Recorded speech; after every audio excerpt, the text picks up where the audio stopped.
கொஞ்சம் கொடுக்க போதியா வரமா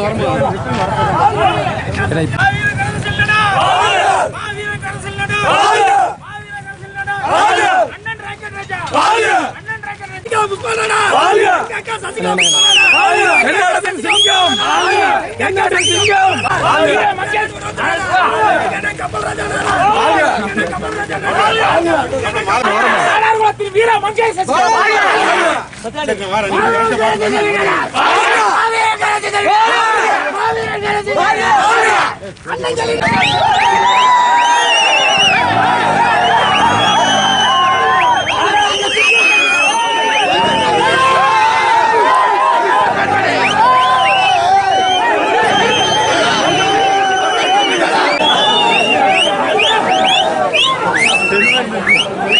நீங்க வந்திருக்கிற ஃபங்க்ஷன் அண்ணன் ஃபங்க்ஷன். அண்ணனை பத்தி அண்ணன் திரு அண்ணன் கராத்தே செல்வின் அவர்களது வீர வணக்க நாள் அன்று அவர்களுக்கு மரியாதை செலுத்துவதற்காகவும் அவர்களது நினைவு அஞ்சலி அன்று என் சமுதாய இளைஞர்களுடன் சேர்ந்து அண்ணன் அவர்களுக்கு மரியாதை செலுத்துவதற்காகவும் இந்த நிகழ்ச்சிக்கு வந்தேன். என் சமுதாய இளைஞர்களோடு சேர்ந்து இந்த நினைவாஞ்சலியை வீர வணக்கத்தை செலுத்தியதன் மூலமாக என் அண்ணன் கராத்தே செல்வின் அவர்களை பற்றி நான் தெரிந்து கொண்ட பொழுது அவர்கள் வீரத்தின் விளைநிலம், அடி விலை போபவர்கள், நாடார் ஜாதியினர் அல்ல என்பதனை இந்த நாட்டிற்கு உணர்த்தியவர் என் அண்ணன் மறைந்த திரு கராத்தே செல்வின் அவர்கள். அவர்களது வீரத்திற்கு யாருமே ஈடு இணை கிடையாது என்பதனை நிரூபித்து காட்டியிருக்கிறார்கள்.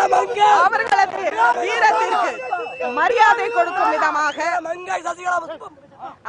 வீரத்திற்கு மரியாதை கொடுக்கும் விதமாக என் சமுதாயத்தின் இளைஞனின் ஒவ்வொரு சொட்டு ரத்தம் இருக்கும் வரைக்கும் என் ஜாதியினர் தமிழ்நாட்டின் நலனுக்காகவும் மக்களின் நலனுக்காகவும் குரல் கொடுப்பார்கள்.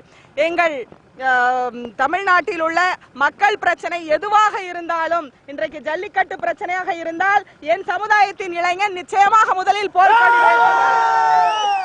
தாமிரபரணி ஆற்றில் இருந்து கொக்கோ கோலா அடிக்கிறார்கள் என்றால் என் சமுதாய இளைஞன் முதலில் குரல் கொடுக்கிறார். நீங்கள் விடுதலை போராட்ட காலத்தில் இருந்து பார்த்தீர்களேயானால் வெள்ளையனை எதிர்த்து போராடியதில் முதலில் பங்கு பெற்றதும் என் ஜாதியினர் தான். நாடார் இனத்தை பற்றி அவதூறாக மத்திய அரசாங்கம் புத்தகத்தில் எழுதியிருந்த பொழுது என் சமுதாயத்தின் சார்பாக நான் குரல் கொடுத்தேன். அந்த விஷயங்கள் எல்லாம் பாட புத்தகத்தில் இருந்து எடுக்கப்பட்டன. அந்த நன்றி இன்றைக்கு அண்ணன் அவர்கள் தனது வீரத்தின் மூலமாக சிறு வயதிலேயே தன் உயிரை துறந்திருந்தாலும் கூட இந்த மண்ணிற்கு வீரத்தை எப்படி விட்டு சென்றிருக்கிறார்கள் என்பதனை உலகம் தெரிந்து கொள்ள வேண்டும். இன்றைக்கு இங்கே வந்து அண்ணன் அவர்களுக்கு நினைவாஞ்சலி செலுத்தியதன் மூலமாக நிச்சயமாக என் சமுதாயத்தில் நான் பிறந்தேன் என்பதற்கான